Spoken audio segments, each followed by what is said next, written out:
BGMI കളിക്കുന്ന മിക്ക ആൾക്കാർക്കും ഇഷ്ടമുള്ള ഒരു കിഡിലൻ ഗണ്ണാണ് സ്നൈപ്പർ കുറെ ഉണ്ടെങ്കിൽ ഇപ്പൊ ആൾക്കാർ ഉപയോഗിക്കണേന്ന് പറഞ്ഞാൽ AWM AMR എന്ന് പറയുന്ന സ്നൈപ്പറാണ്. പണ്ടൊക്കെ AWM ആയിരുന്നു, ഇപ്പൊ AMR ആൾക്കാർ ഉപയോഗിക്കുന്നുണ്ട്.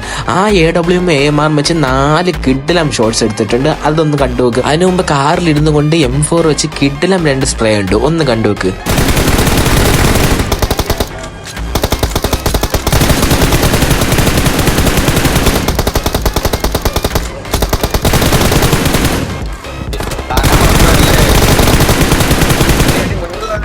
ഇനിയാണ് കേട്ടോ ഞാൻ പറഞ്ഞ ആ കിഡിലം സ്നൈപ്പർ ഷോട്ട്സ്.